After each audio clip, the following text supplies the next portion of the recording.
already grieving, you don't need to have to worry about the financial part of it.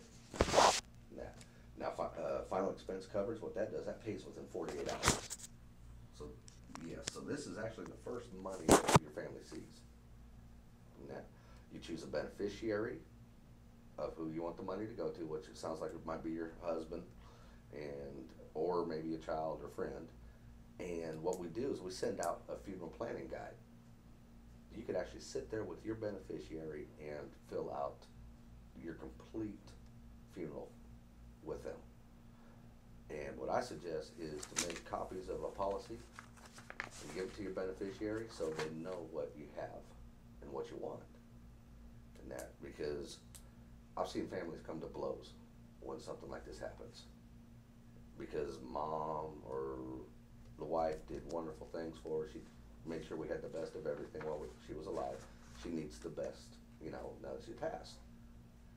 Now, if it's up to your children to pay for the final expenses, not each, their finances are not the same. Each of them aren't. Somebody might be able to fork over 1,000, the other one might be able to do 500.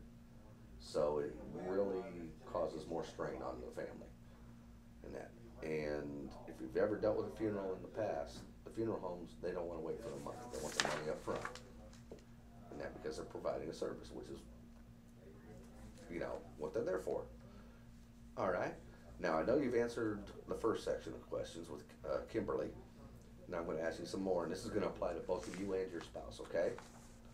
And this is going to give you an idea of what you qualify for. All right. In the last 24 months, have you or your spouse been diagnosed with, treated, or been advised to receive treatment for heart or circulatory surgery? All right.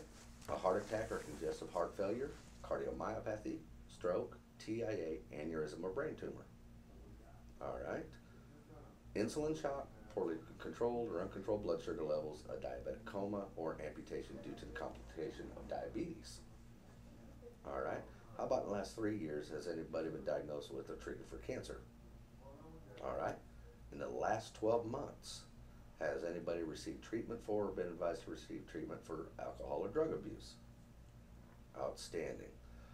And, excuse me, in the last 12 months, has anybody been advised to have a diagnostic test, surgery, or receive hospitalization which has not yet been started, completed, or for which results are not known?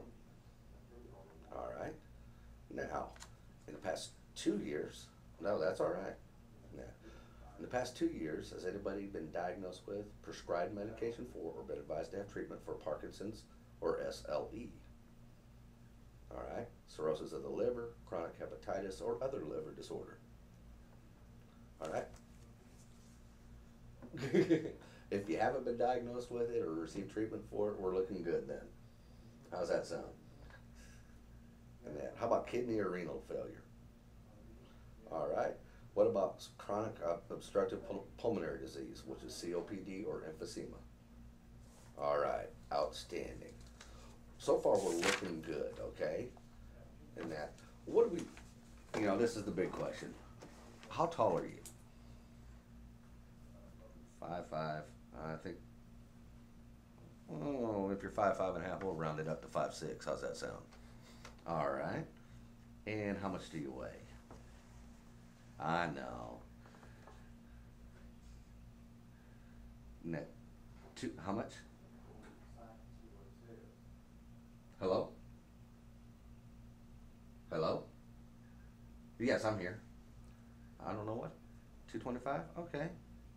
All right, no problem. And what about him? 265, and how tall is he? 6 foot. All right. Let me see here. Hey, it happens. Happens to the best of us. I am too. So don't feel so bad. All right. What I'm going to do is I'm going to give you a little information here. Okay. Okay. On average, funerals are going anywhere from $6,500 to about $10,500. Okay. Okay. With those figures in mind, how much coverage do you think you and your spouse might need? Yes, ma'am. Okay. All right. So let's see what we got. Just be, I like what you're thinking there. Yeah. All right. Let's take a look here. Do-do-do-do.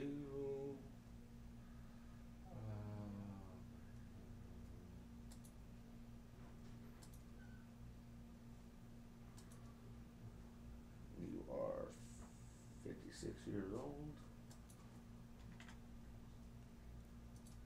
Micro user.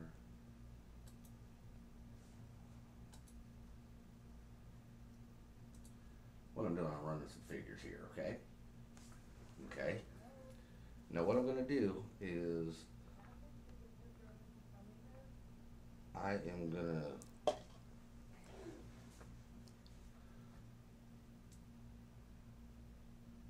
what I'm gonna do is I'm gonna run this what they call a graded benefit, okay? And the reason that is because of height weight ratio, okay? And that, you know, I'm gonna be honest with you, just to make sure, I'm gonna look this up also. Let's see what we got here. Are you on any medications? Okay. What about your husband?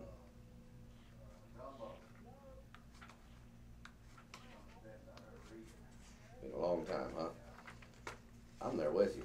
I don't like going to the doctors. How's that sound? Really? How come? He doesn't have it through his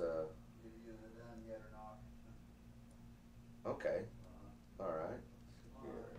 Well, I'm gonna head over there about noon. Oh, so you do the hard work. Okay, see you later. And that, is he nationwide or? Okay. That's understandable. Well, I used to a long time ago. For CRST. I was stuck on the West Coast for about 4 months.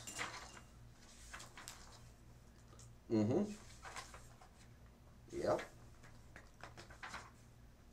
Okay. Wow. Nothing wrong with that, huh? Absolutely. Yeah. So what I'm looking for is I'm looking up the height weight. What I'm going to do here is and he's 6 foot 265.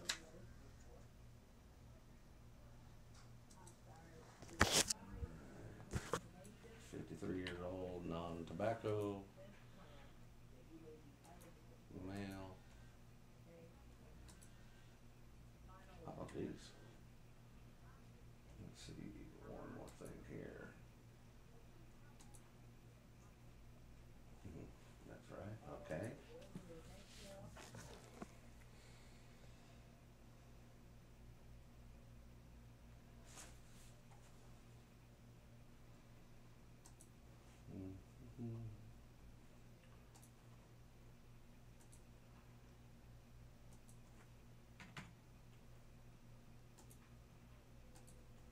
I apologize that my computer's running slow here.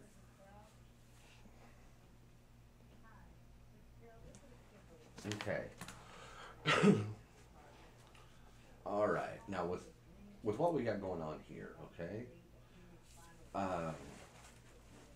What this is we don't have to send anybody out to go ahead and draw blood and all that stuff, okay? Now we do everything over the phone. We do a 3-way call with underwriting, and what they do is they go ahead and run what's called an MIB report. Have you ever heard of that?